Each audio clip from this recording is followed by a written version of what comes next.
Hello everyone, today we'll talk about how to fix or how to solve the problem of Mathway app. We click on settings.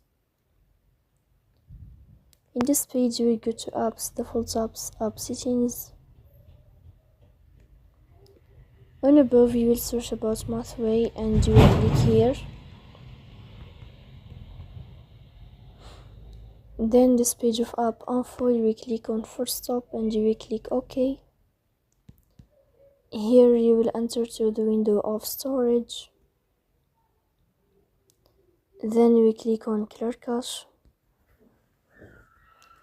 But pay attention, don't click clear data because that can delete your account. Here we go to Play Store. You will search about the application of Mathway. Here if you find updates, then you can click to update your app. So please don't forget to support us by liking.